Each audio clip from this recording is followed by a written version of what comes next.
And we're live. So, before we get into the some of the questions and the actual conversation, I just wanted to say thank you for coming on. Thanks for being a part of this. How have you been? How are you doing? I'm doing well. Doing well. Busy. We're preparing for our first reptile expo. With me and my girlfriend, we're launching our own kind of brand, I suppose. So busy. I can understand that. Yeah. Are you guys? What expo are you guys vending at? The Toronto Reptile Expo. It's on August 22nd. Okay, that's pretty nice. What are you bringing? We'll have everything from why can't it? Fat tails. There we go. Morning geckos. We're gonna have potentially a couple hognose snakes. Lots of chameleon geckos or the Iridactylodes viardi.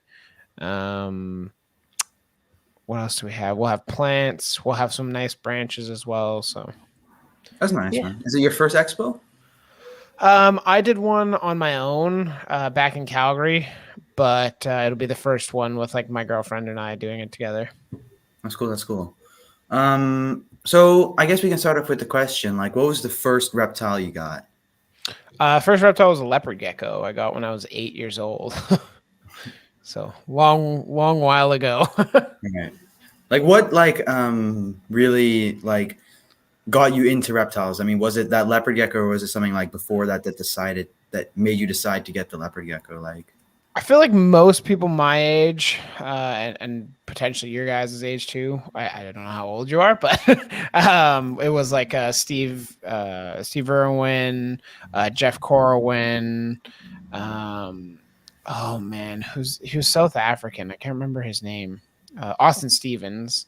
There's a couple really good shows on Animal Planet that kind of intrigued me. And then from there, I kind of expressed interest, and my mom made me do a bunch of research. So I did a bunch of research, and then from there it was just kind of all downhill from there. So, how long has it been? How many years have you been keeping? Almost 2 decades. 2 decades. Wow. Yep, pretty close. And how many of those years have you been breeding? I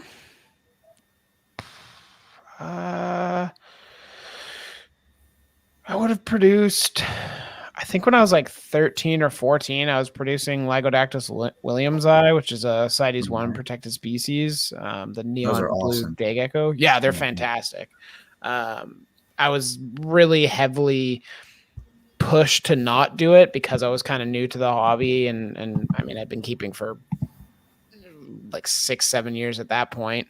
And they just basically, the advice that I got was don't do it because you're going to fail and all the babies are going to die and all this stuff. And I think out of 14 offspring I had, I think one passed away. So I was one of the most successful producers of williamsi in Western Canada at the time.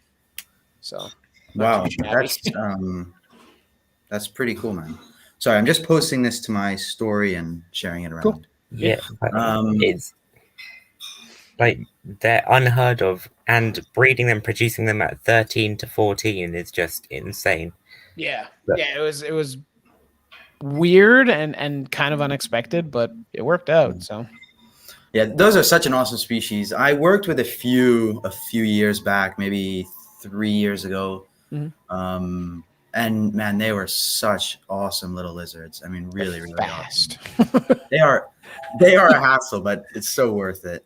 Many a times I was, 2 or 3 times, the male specifically would zoom out of the tank and I have to rip apart my entire room to find it, but never lost them. I always kept them. So I have that experience with an old tokay gecko I used to own. That would do it too.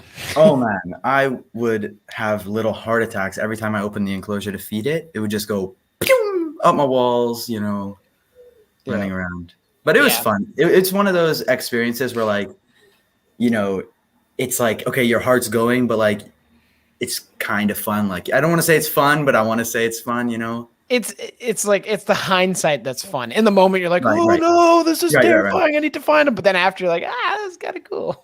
Yeah, exactly. Yeah. Let's see, questions. So what are your big inspirations in the hobby, in the current hobby? how it's running? Like who or what? And let's do both. Both. What is just kind of striving to take care of things better than we are. I guess as kind of an example, like specifically Chihuahua geckos, the Minaru gecko Chihuahua. They are typically regarded and promoted by a lot of the big YouTubers that you can think of, reptile YouTubers, as basically just like substitutes to crested geckos. Same care, same everything, blah, blah, blah. Like, oh, just keep it like a crested gecko and it'll be fine. And I know from experience, a couple of my friends had them and kept them similar to that, and had like calcium crashes and females dying. And I just think that they need a higher standard, not even a higher standard of care, just more, I guess, care taken to them. Like they can't just live off of the crested gecko diet or long term. Like, I mean, you might get 3, 4, 5 years out of them, but that's not anywhere near their full lifespan. So, Yeah. Caring for them, a lot more protein, a lot more calcium. Like my girlfriend and I would go as far as making our own like homemade gecko diet for them, and that consists of like 10 or 15% of their diet. Just that's kind of, I guess, what I like to provide. And I would say I haven't been doing a great job of showing that on YouTube yet. It's just kind of, this whole show has been like my entire world for the past like month and a half. We've just been slowly preparing and getting tanks done and finding displays and stuff like that. But I'm hoping to hit YouTube pretty hard here. Right. And then I think as sad as it sounds, and I don't want to come off as like elitist or anything, but a lot of reptile YouTubers specifically just don't have very good care. Like some of the really good ones that I know of are my buddy Dion Reptiliadis is a really good one. Animals at Home podcast. His name is Dylan. He does a very good job with his animals and spreading the knowledge too with the podcast and stuff like that.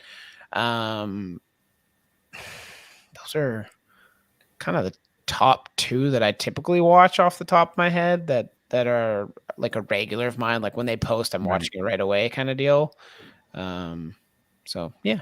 Yeah, those channels in particular aren't just focused on getting more animals, which a lot of animal YouTubers seem to be. Yeah. But it's focusing on actually improving the care as well. And in general, I've noticed that Canadian and European keepers seem to have a much higher standard of care than those in the US. I don't know. I don't know if you're going to continue. You can finish what you're going to say, but I could address that in a sec. It just seems like it's more okay to keep a snake in a rack. Well, let's give, what's an example? Boiga species in a rack in the US, which obviously people in Europe and people in Canada just wouldn't do. Yeah. I mean, like where I am now, Boiga, like we have, actually, I don't think you can see. It's other side of my room. I don't know how much you guys can see, but we have a couple Boiga back here, and they're not in a rack. They're in like a full 1824. It's just a quarantine setup. Like that's why they're up here. And yeah, like Boiga are a good one specifically. I would say that Canada and Europe have similarities in that there are a lot of people that do keep naturalistically and try and strive for that.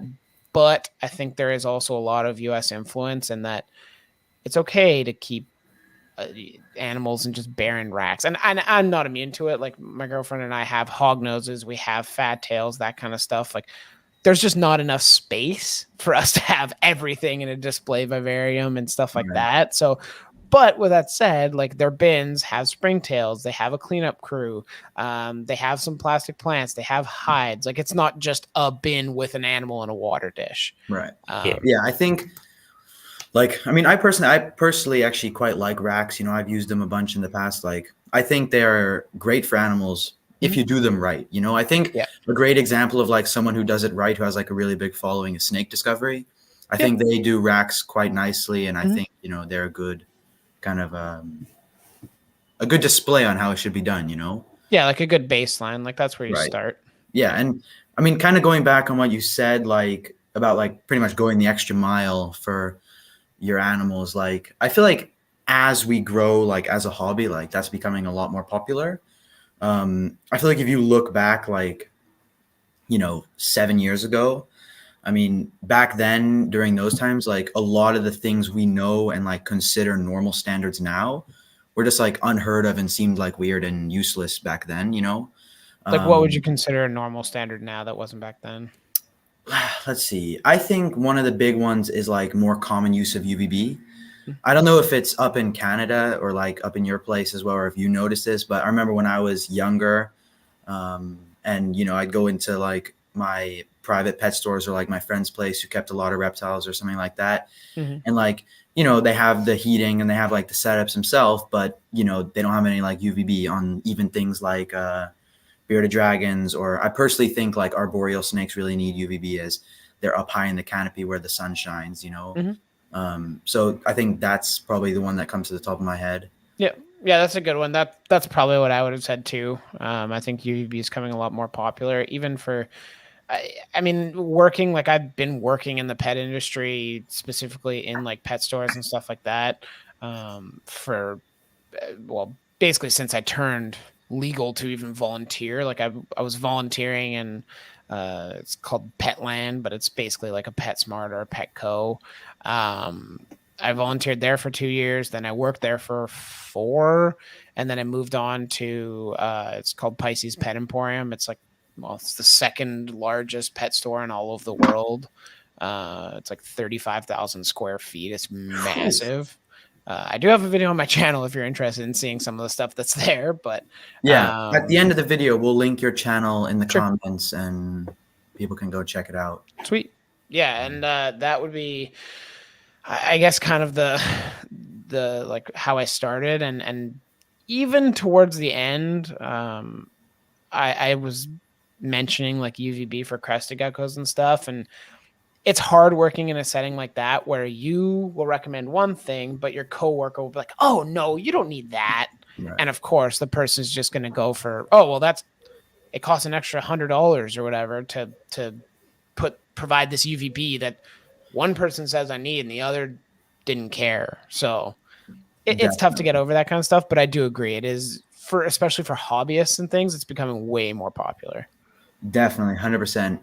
I mean, even, you know, some of like the bigger people like Brian Barczyk, he's been talking a lot about recently moving his blue tongue skinks into naturalistic setups with UVB and all those things. And like, I mean, I do not think Brian has the best care in the world. You know, I definitely don't. No. Right. But, you know, I also respect the fact that he's making changes. You know, I can definitely respect that in a person. And like, they're big enough to understand like, okay, I need to make some changes. Like, you know, I think that's great. You know, I think, you know, when I think of like someone who's making good changes, I think of him at the moment.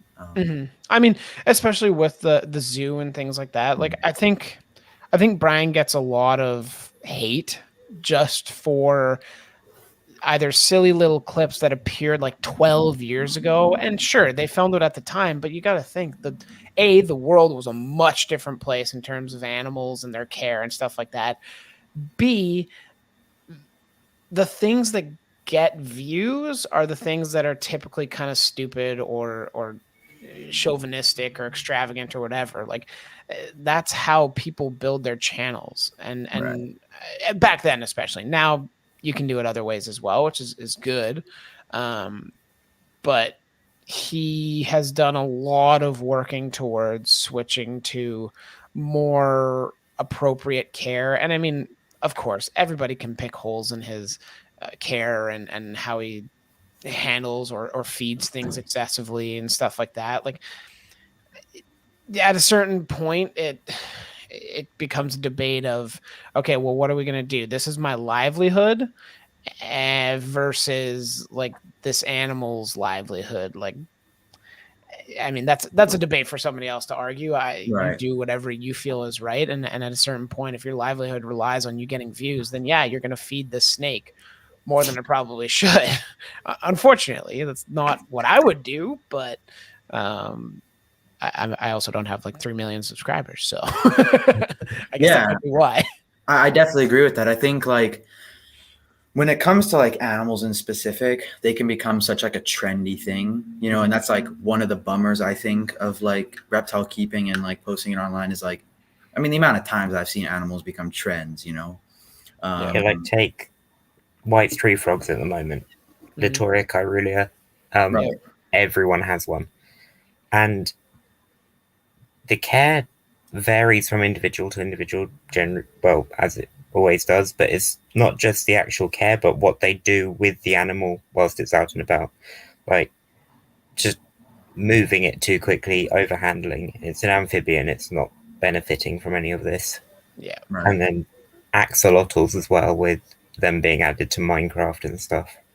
I didn't even know that, but that was actually like a short problem was like they got added to Minecraft and like all these people like started just buying them.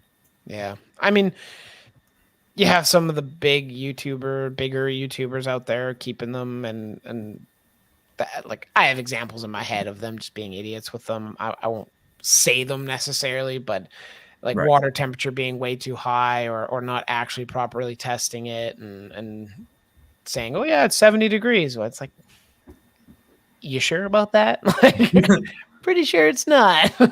Right. Yeah. And even at 70 degrees is way too high for an axolotl. So yeah. I mean, definitely that's way too high. But you know, I just think like when you get big on YouTube, especially when it comes to animals, like it becomes like a very fine line of like what's good for the animals, what's good for me, and like how can I mix both. And like for a lot of people, they just like don't understand like how to mix the two. Yeah. And I mean, specifically the people that I'm thinking of are like 17, 18, 19, maybe 20. Right. And as adult as you think you are at that age, you're not. Yeah. Buying houses and buying acres of land, and it's like,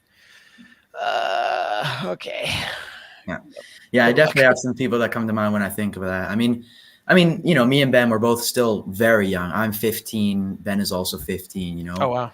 Yeah. We're both young, but like, we also, you know, like fully understand, like we are young, you know, we're not, you know, I mean, some things I just know that like, okay, I'm young, you know, I don't necessarily have to go that far, you know? I mean, yeah, I've bred animals before, you know, I've been keeping 10 years now. Nice.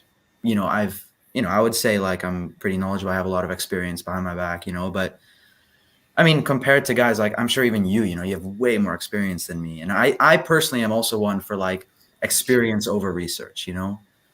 Yeah.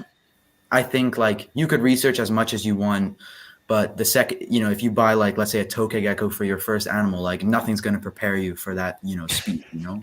Yeah. I mean, that's just kind of how my brain thinks. Yeah. That's a good way of thinking. But yeah.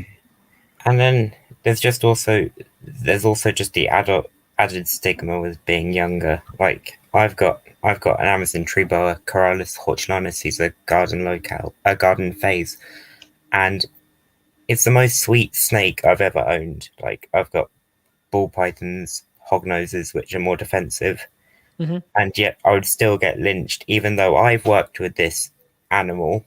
I know it. I can handle it. But if I were to post me free handling it, someone that's younger in the hobby on a Facebook group or something like that, you're just going to get your head bitten off.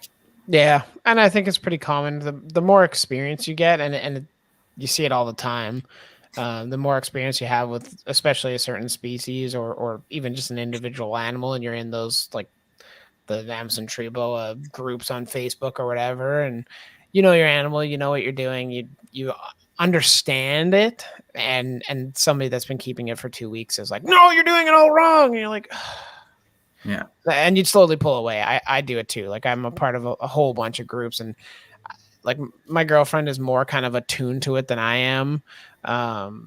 I just kind of scroll past. I'm just whatever, but she'll read it and she's like, "Oh my gosh, these guys are such idiots! Like they don't know anything." And she's pretty good about not ripping them to shreds. Mostly she'll just rant to me, but and I do it to her with like YouTubers and stuff like that, where it's just like, "Oh my lord, what are they doing?" But those are kind of the private conversations that happen when two people are interested in reptiles and follow it pretty closely. Yeah. So what really ticks me off is YouTubers who've kept an animal for like a month or two making a care guide on them. Yeah, and most of the time they're wrong.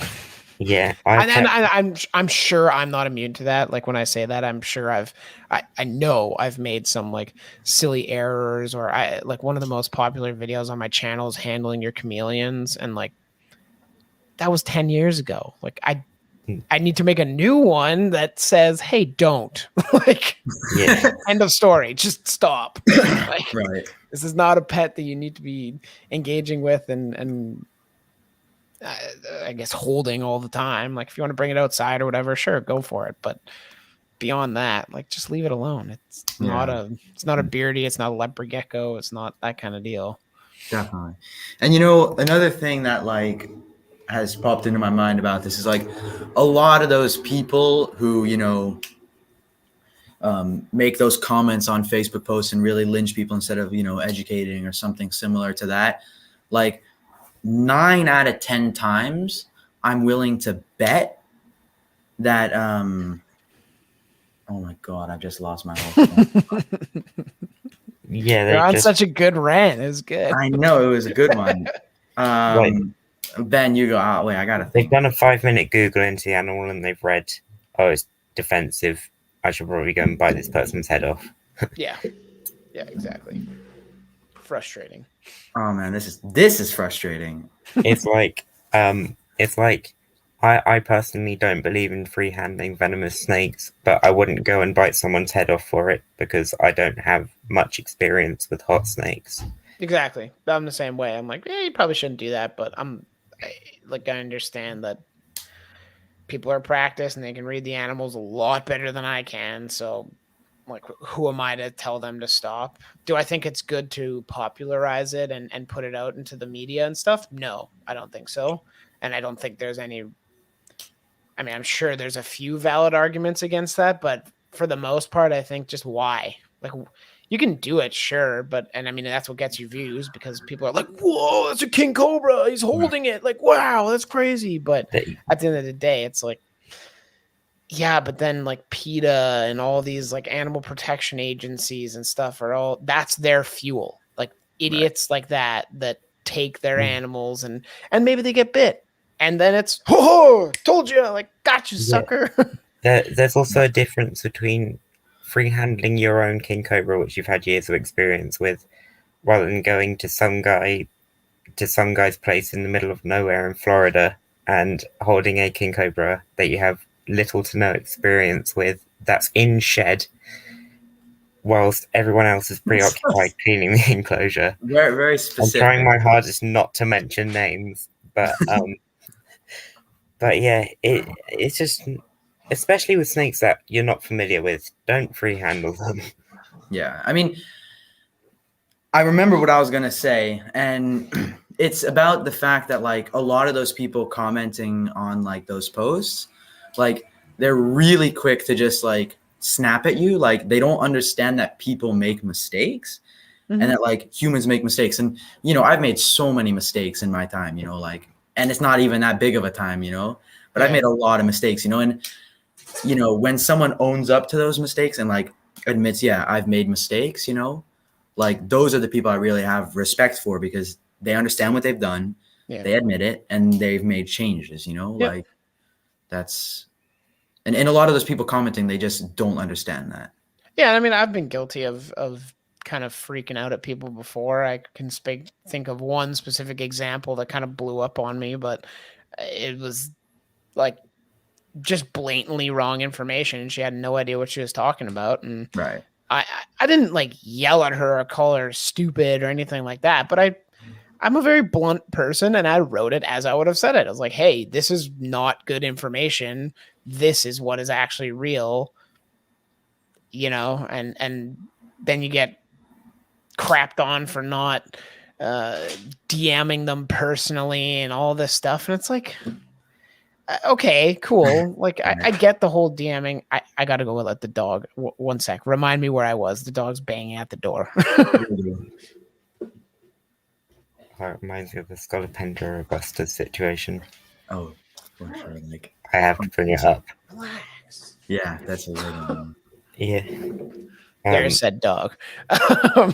Yeah, so like I get the whole DMing first and talking to them privately, but at the same time, when you're putting out blatantly wrong information, I think that it is valid to have that displayed and shown that, hey, that's not good information. Like, I'm sorry, and I don't mean to poop on your parade or whatever, but like, come on. Yeah. Only a few weeks ago, I saw this YouTube video of someone with Scolopendra robusta, which is a giant centipede. But the thing is, true robusta doesn't exist within the hobby. It was Scolopendra galapagoensis orange form, which is another giant orange centipede. So I commented like, "Hey man, that's Scolopendra galapagoensis. Just checking it, you know." But and then they went off so hard. They're like, "I know what I keep," and I'm like, "Okay, I didn't say you didn't. You just got something wrong. I understand." And then it got to the bit where they were ranting about me on their Facebook page, saying that I called them an animal abuser. Nice. And then they made a YouTube video on me after blocking me on every platform. Wow. Bear in mind, this is a 50-year-old person coming after a 15-year-old. Nice. And I ended up getting so many messages from so many people saying, "You don't know what you're talking about." And then some big centipede keeper just went in and, like, someone really respected in the hobby just came in and said, "Look, it is actually Scolopendra robusta." That person was wrong. And it was just odd. Like, people get so defensive over one mistake. And I can't blame them, because a lot of the time there is a lot of malicious people picking stuff up on things that doesn't really need to be picked up on. Yeah.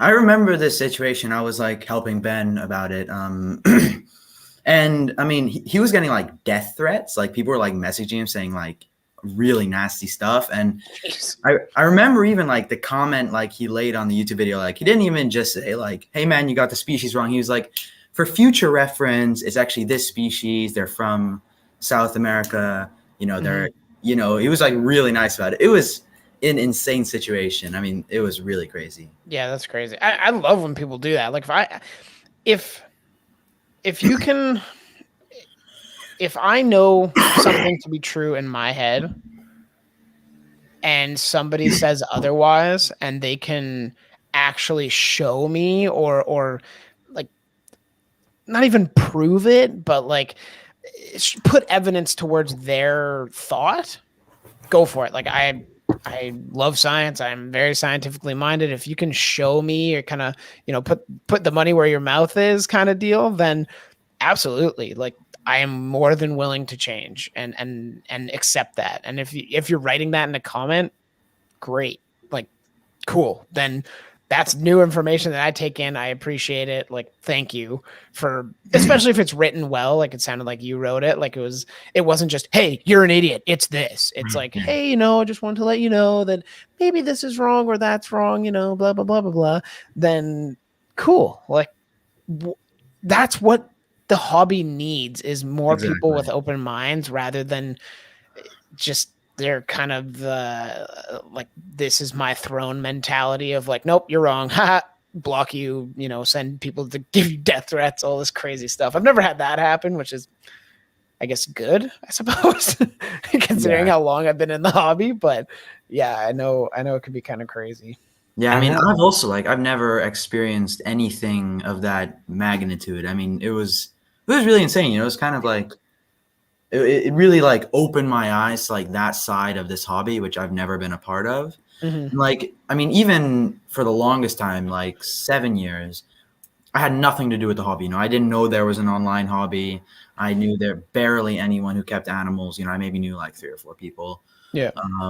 And, you know, in the past, you know, 3 years or so, I've really started like getting into like the online side and like the hobby as a whole, because like, I really respect this hobby. Without this hobby, this wouldn't be possible. We wouldn't be sitting here right now. Yeah. And this really opened my eyes to like that side of the hobby, and it was quite a, I don't want to say scary, but like eye-opening situation. Yeah, absolutely. But I think everything's been said. I think we can move on to the next question. Yeah. So like, what are your plans for the future, and like, where do you see yourself going in this hobby and like with your animals? I would really like to kind of get this business up and going, and I highly doubt it'll ever be like a full-time gig kind of deal. I know at some point my girlfriend and I would like to open some sort of like pet store type deal. Whether that happens or not, I don't know. Where we currently are in the Toronto area, it's like insanely expensive for homes, rent, like everything. So whether it works out or not, great. I mean, I am happy to just run like an online business as kind of a side business. But in terms of like the room and stuff, there's so much always in the works. I mean, like my tortoise really needs an upgrade. I'm building like custom glass tanks for all the dart frogs. I'm constantly just tinkering, moving things around. Like recently we acquired some fat tails and things to sell at the Reptile Expo. We have a small breeding group of them that I actually haven't released yet that I'll be making a video about pretty soon here. And just kind of growing in the, I guess, care level more so than animals. Obviously, when you're this far into the hobby, like new animals will come just because, like, I mean, I don't even know when the last time I made an unboxing was, but we've had so many different animals come into the room and things like that it's not even really about the like fame or anything like that. It's just stuff that I actually want to work with. Right.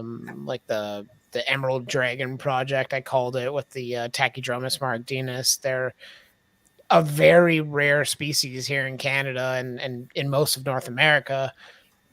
And you just got eggs, didn't you?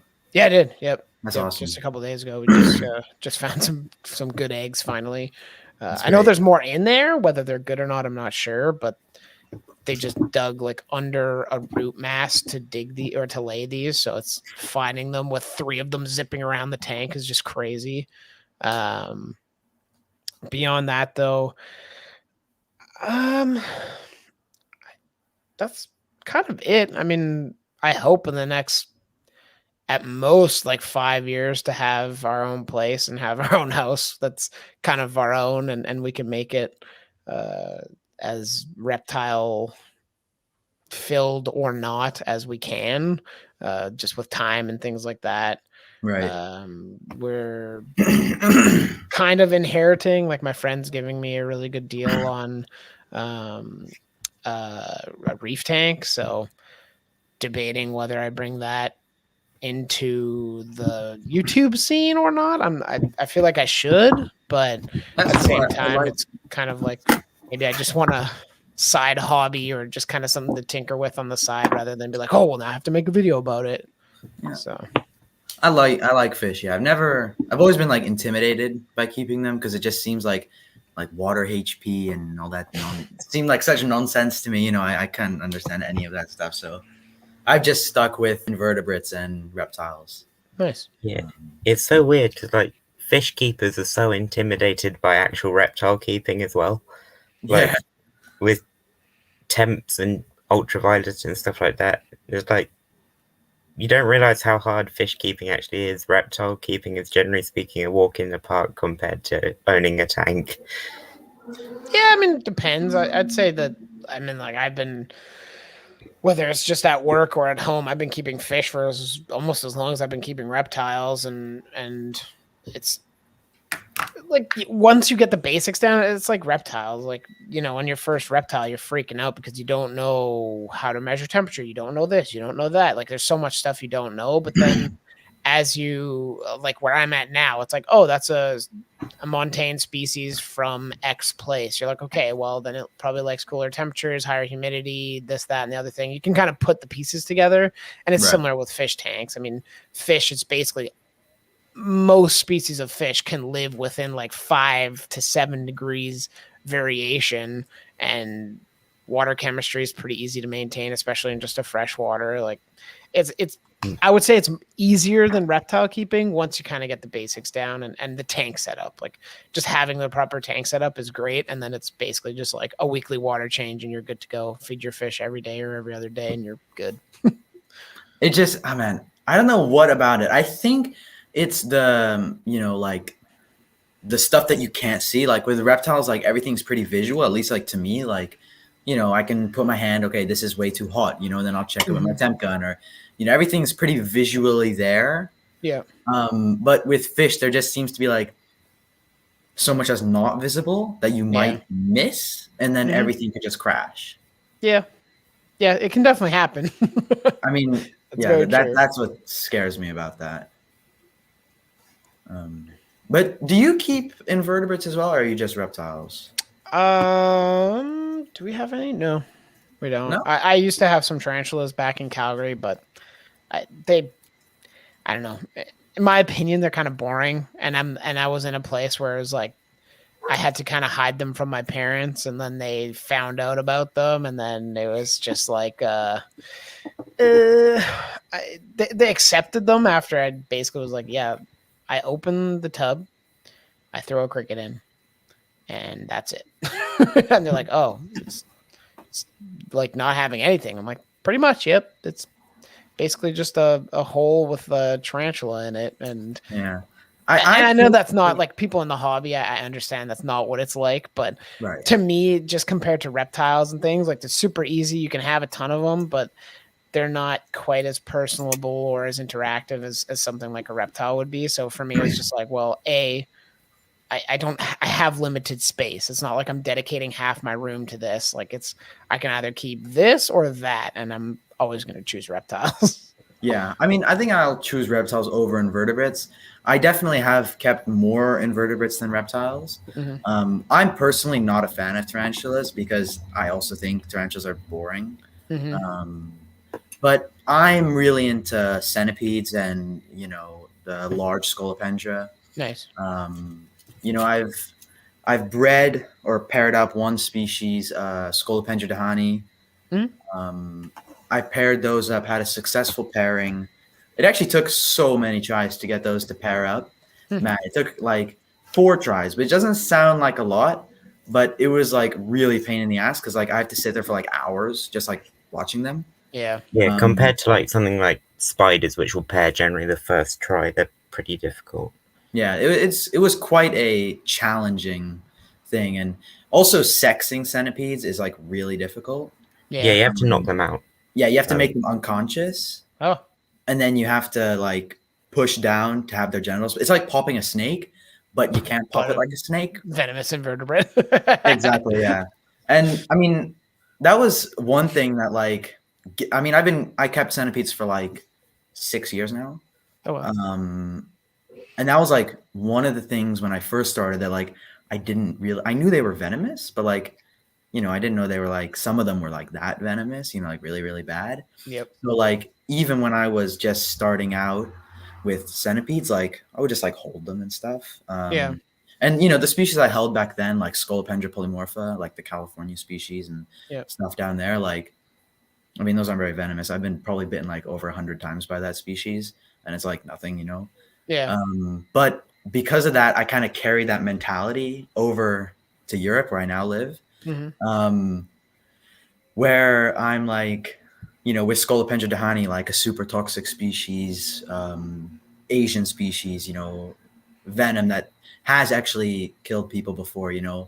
I had that mentality of just like, oh, I just hold it, Yeah. So. I was handling them, and expectedly I got a bite, and man, that was nasty. I mean, that really like put me back a bit, but it was an interesting experience. It's just what I really don't like about centipede keepers is the sensationalism. Like I've kept a few centipedes, like common species before. Scolopendra dahani, Scolopendra polymorpha, Ethmostigma species. But no one really took me carefully, even though took me seriously, even though I've been keeping them a while. And then I got this. This is Scolopendra subspinipes, the Sulawesi locale, and these are super rare. Like, this is 1 of 10 in the United Kingdom. Wow. And she's the only sexed, one of the only sexed individuals here as well. She's a female. Wow. But I'm also probably the youngest keeper of these anywhere. But but people only started really taking me seriously after I got this. Like, it's not that hard to care for. It's an easy species, just they're harder to get because they're new to the hobby. But people, yeah, it's just odd. Like, I knew the stuff I'm telling you beforehand. You're only taking me seriously now because I own something you don't. Yeah. Yeah, I hate that kind of mentality in the hobby. Yeah, and that's really common with centipedes. I mean, I owned one, I mean, not super rare, but like a species that's pretty respected in the hobby. It was a Scolopendra species white leg. They used to be called Scolopendra gigantea. Yep. Dion, he used to have them or still does. I'm not really sure. I don't keep up with his content that much, but he hasn't been making much about the invertebrates anyways. He's been mostly reptile. But I used to have one, and I had the exact same experience, and that's definitely the problem with the centipede hobby is if you own common species, no one really cares. But the second you start getting something like interesting, then you start getting respect, which is a bummer. Yeah. If there was one are there any species you would never keep, and why wouldn't you keep them? There's a lot of species that are illegal in Canada. Like, I know there are more laws coming down the pipeline. Well, or trying to come down the pipeline at least. But a lot of stuff is illegal, and it's a lot based on just where you are. Like, if it's a native species, basically you can't keep it depending on where you are in Canada. I would probably skip. Oh. My computer just cut out. What were we talking about really quick? Any species I wouldn't keep and why, basically. Oh, okay. Right. Yeah. So it was like Bearded Dragons is one of them. I just don't like. I recognize the kind of cornerstone they have in the hobby and why they are so popular, but I also think their care is deplorable in captivity. They are like the quintessential anthropomorphizing like species, I suppose, where people put them in like tanks with furniture and all this stupid crap. And like, I just hate that. Like, just me personally, I just look at that. I'm like, why? Like, get a Barbie doll. Why do you need a living animal that's way overweight, that is underheated, no UVB? Like, just stop. 100% agree. Yeah. So like that's one that I just don't. I wouldn't say I never would keep one. Like, if my friend just like had to give it to me or whatever, because he's like fleeing the country for whatever reason, then yeah, I'd take it in. But I would also try and get rid of it as fast as I got it. There's species I wouldn't keep. I probably will never keep crested geckos again. I had my one cresty, and then I worked for a company that bred them, and they're just not my favorite cup of tea. Like, I recognize their place in the hobby, and I think it is a cool species, especially for beginners to get into. But just for me personally, it's not something that I'd like to dedicate the tank space to. Beyond that, hots for the most part are, well, A, illegal, and B, I would like to work at a zoo that had hots and like have some kind of experience and training with them. That would be cool. But beyond that, like or keeping them personally, not into it. And most aquatic turtles, actually, I just thought of that one. They're a lot of maintenance to do it properly, and I I don't want to dedicate the time to maintaining an aquatic turtle. Like the Spangleri that I have are like as the most amount of time I would like to dedicate to a Chelonian species, like just anything with a shell is something that's kind of like, okay, well, yep, like change your water every day. Same with the tortoise, because you guys are terrible. And you're just like, the second I fill it up, you're there like bathing in it and freaking out and getting it all dirty again. You're like, come on. Like, yeah, just know that. I think my list is pretty much the exact same as that. I have immense respect for Chelonian keepers. Like, I just couldn't keep up with that. Yeah. And especially people like that own loads of them. Like, how? Yeah. Have you guys seen he's on Camp Cannon's channel like pretty regularly. What's his name? It's like the old dude who's on Fred Grunwald. Yeah. Holy crap, the amount of turtles he has. Yeah. Yeah. I mean, damn. I mean, the only thing that I would change about your list for me is like hot snakes. Like, I actually do really, really want to own those in the future. I really like those. But even then, like, I'm not super into elapids. I mainly like the arboreal and some terrestrial vipers.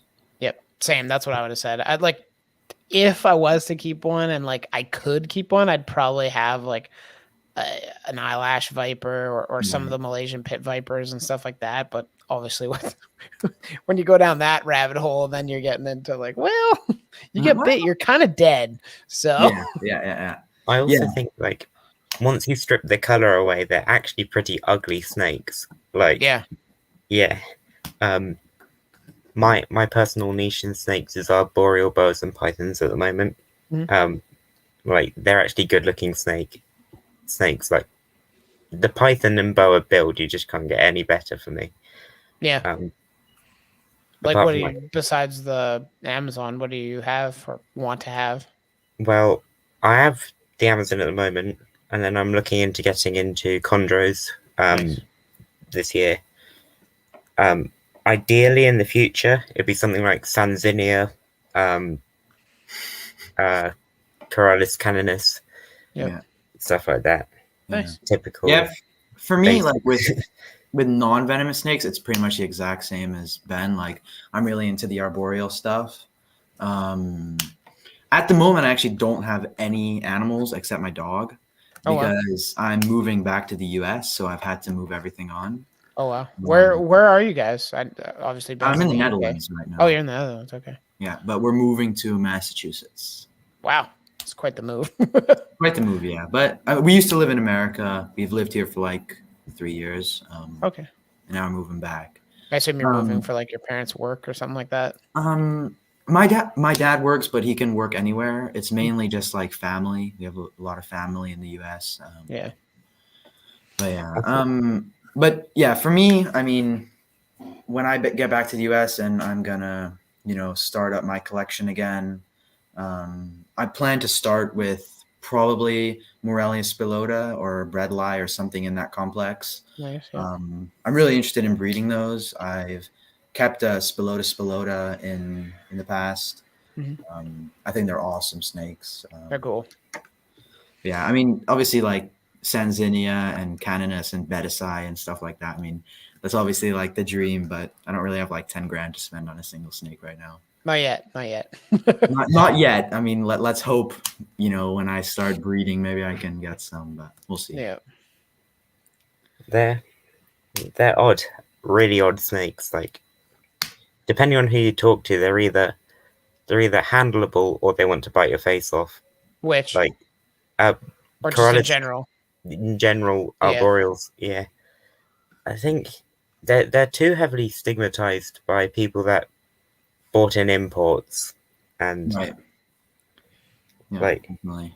Of course a wild caught snake's going to be angry and try and bite your face off, but something that's more suited to captivity, like if you can get Coryllis hortulanus, a captive bred, I wouldn't call it hatchling, but like if juvenile. You get juvenile, they'll be the best snakes you can ever own. Like, they're fun to feed. they're generally pretty docile, although still it's an arboreal snake and they don't really benefit from handling. Yeah. And they're pretty as well. Like Sure. really good looking. Yep. I'm also quite big into like the arboreal colubrids, like Gonyosoma and stuff like that. Boega, I love Boega. I'm absolutely crazy for those. Yeah, we got 2 species of Boega right now. Which ones? I know we have Nigerceps and the Melanota. Ooh, nice. Yeah. Yeah, I really want the Boega. It's kind of like Melanota, subspecies in there. They're quite brightly colored. What are they called? Is it Gemicincta? No, that's not the Gemicincta. subspecies. Gemicinctas go. It's not a subspecies, but I'm thinking about Gemicincta. Gemicinctas go black. Are they black? Yeah, but when they're younger, they're really pretty. Yeah, when they're younger, they have like really fine bands, and then as they age, they fade to like a pitch black snake. I can show you which one I'm thinking about if you guys continue talking. I'm gonna go ahead and say that you're probably thinking of the oh crap, I just forgot it. One sec. Oh man, why?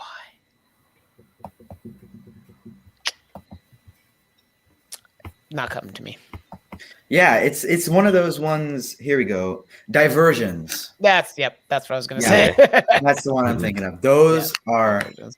Oh man, I would do anything for one of those. They're really cool. Also, Sienna. I love the Sienna. I put like a down payment on one before I knew I was moving, and then I found out I was moving, so I had to cancel it. Oh man, that was a bummer. One that seems to be really common, like loads of people are getting imports in now, are the Boega irregularis, the brown tree snake. In Europe, those are pretty common. Yeah, they're illegal in the States, so you can't own them. Yep. Yeah, I'm actually. We can have them in Canada. You guys can have them over there, but yeah, they're illegal in the States. Yeah.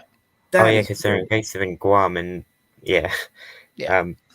and because obviously, you can own the Fiji banded iguanas. I can't remember the scientific. I can own them, but people in the US can't. I'm actually pretty bummed about that. I was actually really wanting some of those at some point, but illegal. Yeah, unfortunately. Yeah. You've got one. Can you tell us a little bit about that thing? That thing is gorgeous. Which the Fiji? The Fiji, they are fantastic. I love them. Like they are a smaller species of iguana, which I enjoy. They are typically, I'll say, more mild mannered than like a standard just green iguana. Like especially a male when it's breeding season. I've had some friends lose some good chunks of skin and have some major surgeries because of their male iguana. I have also had people like ours. We never really tried to tame, but because he's kind of like the cornerstone of our reptile room, like you walk in there and he's right there, he does get a lot of like people walking by him and kind of habituation to that. Sorry to like kind of budge in. You can continue. Yeah, no, go ahead. Like how is the temperament compared to like Varanus and other iguanids? Varanus is an iguana. Yeah, Varanus are monitors. Like Varanus and then separate also iguanas. I haven't owned any other iguanids, so I can't really speak to that. In terms of like Varanus, they're totally different. Like they're, I don't want to say dumber, but I guess that's kind of the word that I'll use. They're just typically not as inquisitive, but that said, that's comparing to a monitor. Like his name's Totoka. Like Totoka is always there. Like we're in the room and he's sitting there like with his hands on the front of the tank. Like we open the tank and he hops onto our shoulder and onto our heads and stuff like that. And so he's definitely inquisitive and social, I suppose, but he's not to the level of like a Varanus or a crocodilian of some kind. Where you can really tell there's some gears ticking in their head when you slide that tank open. They're sitting there analyzing everything like, oh, that's a different equipment that you have. Like, is that the feeding cup? No. Okay. He's just kind of like, is that salad? Yeah. Cool. I'll eat that. Like he's more relaxed. Yeah. Like, I used to volunteer at a reptile store. It got shut down because of COVID, but they had a a pretty decent sized female green iguana, and then they also had a Varanus salvadori that they would keep just as a store pet. Yeah. But you could actually work with the female green, just like cleaning stuff out in the enclosure without having to almost keep an eye on her. But when you go in with the salvadori, you just like, it feels like you're entering the raptor enclosure from Jurassic Park. Yeah, the Like, danger zone. yeah, Yeah. they are properly intimidating. They Big can be. monitors are something else. Oh, They yeah. really are, man. I mean, really. I mean, I owned, I mean, the biggest lizard I owned was like a red tegu. And she was great, she was someone else, but definitely the most kind of like eye-opening and like I want to say like hardest reptile I've kept was my Savannah monitor. I feel like those get like a really bad reputation. I personally don't think they deserve it. Like if you're really dedicated to them, they can be great. Mine was an asshole. He was horrible.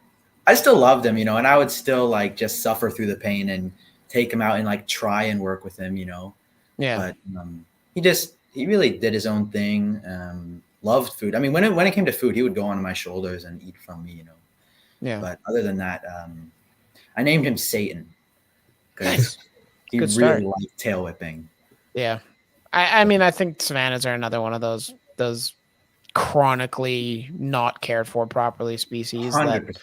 that people keep in a 20-gallon and think that's okay. Like, no, they need like feet of substrate. They need super hot temperatures. Like, yeah, they go through. I don't know if you guys are. It was not easy. No, they're not, and that's the problem. I mean, they come in wild caught and they're $50 at the pet store, and people buy them and they die, and it's like, oh, well, why did it die? So, well, your basking spot's 95 degrees. So what do you expect? I actually got super lucky with mine though, because there's a guy in Germany who's bred them, and I managed to get an F1 off of him. So Nice. he should, I was expecting him to be able to tame down, and I tried really, really hard. I spent like 2 years on him, but it just didn't work. And at some point, I was just like, okay with it. I mean, I don't need him to be really friendly. From what I've seen, I mean, I haven't really interacted with them that many times, but they might actually possibly be one of the worst pet monitors. I think so. I mean, care-wise, probably the hotspot is insane, like really insane. I mean, like 160 degrees Fahrenheit hotspot and like an ambient temp of like 90. And on top of that, they need like 80% humidity. Yep. Like it was not easy, man. No. It took probably about like 2 hours a day I spent on him. Wow. Like dialing in humidity because it would dry out really fast, with such high temperatures. Yeah. I would need to spend like a lot of time watering all that substrate. And big ass water bowl he'd poop in every other day. And, then feeding and maintaining lighting and cleaning the cage and all that stuff. Worst poopers ever. Holy crap. Because their tail like is pretty low to the ground compared to other lizards. Yeah. So they scrape their tail through the poop and then drag it everywhere. Yep. And you have to like every other day like scrub down glass and take a shit ton of dirt out and replace. It's also very expensive. Oh yeah. Everyone on Facebook groups, YouTube, Instagram is just feeding them mice and rodents. Nice. Like that's not how you do it. They're insectivores. Yep. I think I maybe gave mine like a very small bit of meat, maybe like once a month to once every other month. And that was it. The rest he got insects dusted with calcium vitamins. And like, that's really the best way. I mean, if you're going to feed, high fatty foods like meat, like just don't keep them, Yeah. Yeah. Because you need like almost an industrial sized dubia colony, not to mention varying diet. Yep. For me, because I didn't have a breeding colony, it cost me about $40 a month on food for him alone. That's actually less than I would have expected anyway. So that's not bad. But I will say the food prices in Europe are way less than. That's true. Yeah, that's true. I can get like 100 locusts, which are illegal in the US. Are they legal in Canada? They're also illegal. Canada has like crazy laws with invertebrates. That's another reason why, like, we can't have phasmids, we can't have mantises, we can't have any of that stuff. That's actually the U.S. as well. Just no Well, one cares. the US supposedly isn't allowed phasmids yet. I can name more keepers of phasmids in the US than I can in Europe. Yeah. Yeah, Who but knows? I mean, I could probably get like 100 locusts for like $15, That's pretty good. and that's like, you know, a month. But then I'd also buy like dubias, and I'd also buy, you know, super worms, and then like shipping on top of that. So Yeah. yeah, it was not a cheap animal, but it was worth it. I mean, I had so much fun with him. I loved him so much. He was great. Yeah. But yeah, I mean, what's like your dream animal? I have kind of a list. I actually have a lot of the ones that were on that. Like I'm getting a Savu python, and whenever it starts eating here, whenever That's it's great. ready. Those are awesome species. Agreed. Like the Fijian banded iguana was up there. Emerald Trebo was up there. At some point, I'd love most of like pretty much any of the tree monitors, whether it's the blue, green, yellow, or black. Black's probably the bottom of the list. They just I don't like them as much for whatever reason. But yeah, I guess that's kind of my short list that I can think of off the top of my head. I think if I were to give my full list, we'd probably be here for 2 hours. Yeah, exactly. I mean, you know, right now, like the top of my list is green tree pythons, blue tree monitors, and think probably Sanzinia. Yeah. Solid list. Ben, what about you? I'm trying to think. So Sanzinia, Bolin's pythons, Somalia bolini. Bolini, man.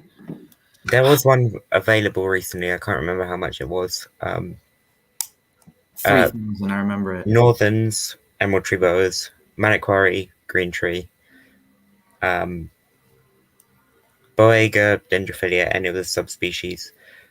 Tokay geckos, I love them. And probably a retic. I mean, I don't think they should be available to the general public, but big snakes is something else. Yeah, it's true. Yeah. I gotta say, like, Bolini are one of those species, like, I don't think I'd, you know, ever own, just because, like, they just seem like out of my reach, you know, they just seem like that next level, and I don't know if I'll ever take that step. Like, I don't know. I mean, if you're keeping it for a pet, I don't think they're overly hard.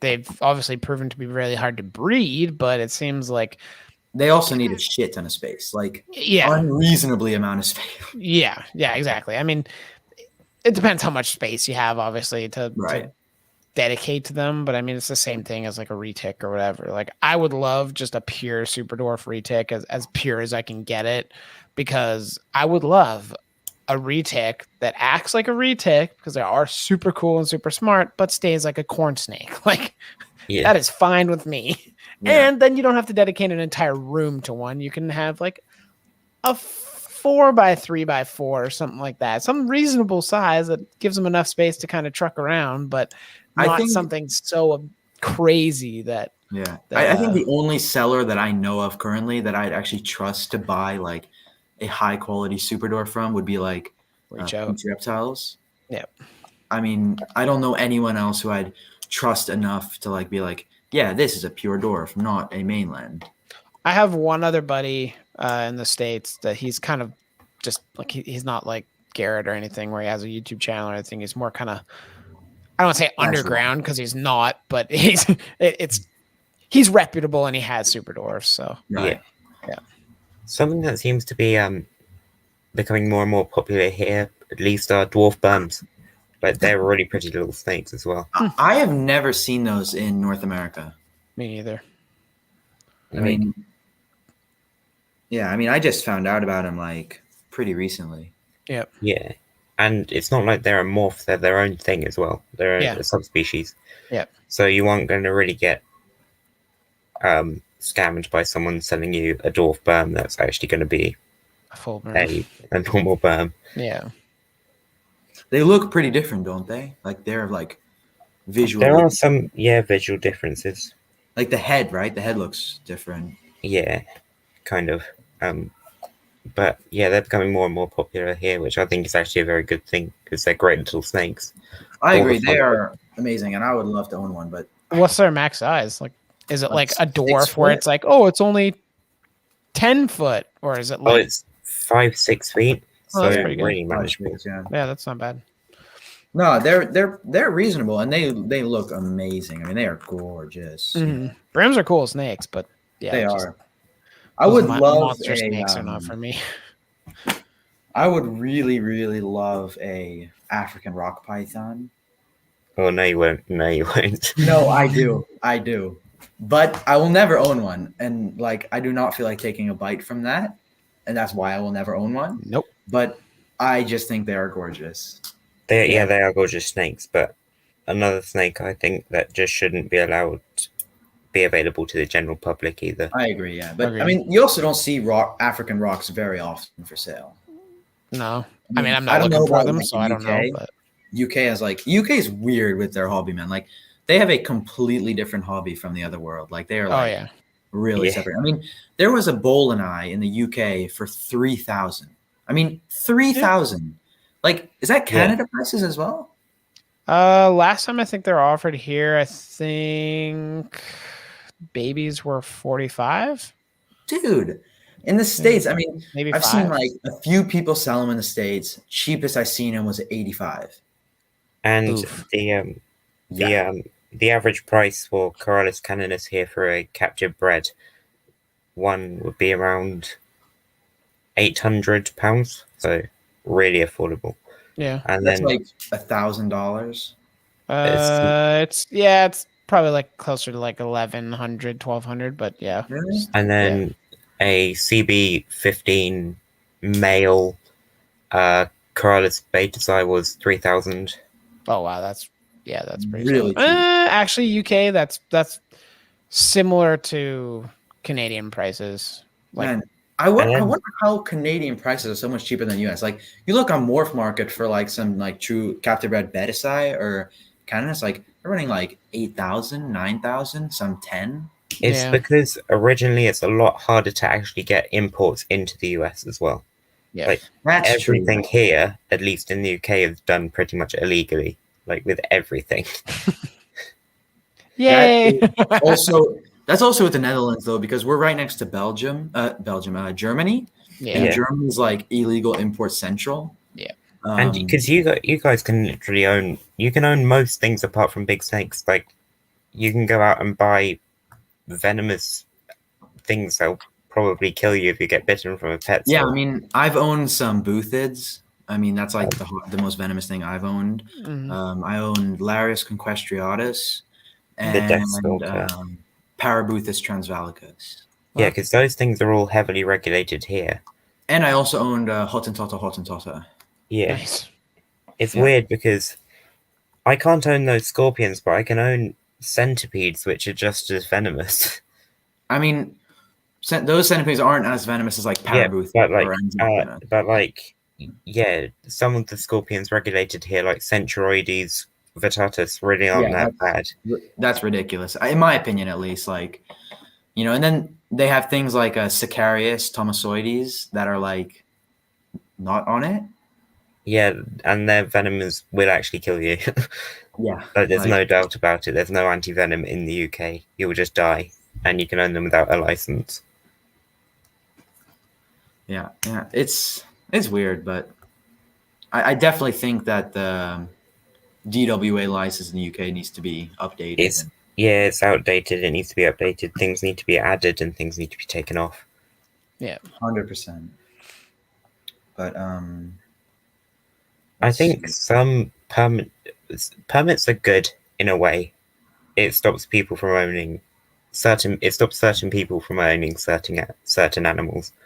Yeah, and I think certain amounts need to be done. Like the UK, I'm happy with how things are with me not being able to own venomous snakes.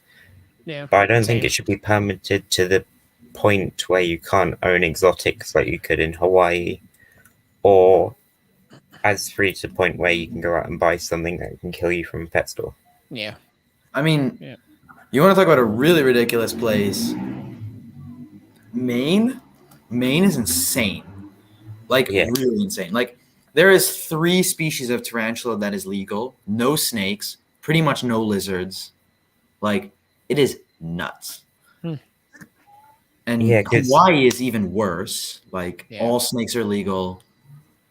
I mean, the only lizards you could own are like things that you catch on the island. You know, all invertebrates that are not on the island. Because but the thing is, in the States, it's so inconsistent because you could just, well, if obviously excluding Hawaiian islands, but you can just cross over to the next state over and buy a Gaboon Viper from a reptile expo. Yep. Yeah, I mean, the Netherlands, I will say, has quite, stupid laws. I mean, me as a child, I bought Boothits. I'm experienced enough, and I know like I can handle them. But they didn't even ID me. They didn't ask for my parents. Like they didn't do that, which is just, seems nuts to me. I just saw your message. We don't really have any more questions. So, Ben, I put the link in the private chat to his channel because I can't comment in the main comments that people can actually see. So if you go ahead and do that, everyone watching, make sure to check out Mike's channel. He posts really amazing content. Thanks, guys. Check it out. And I think we can go ahead and end it. Cool.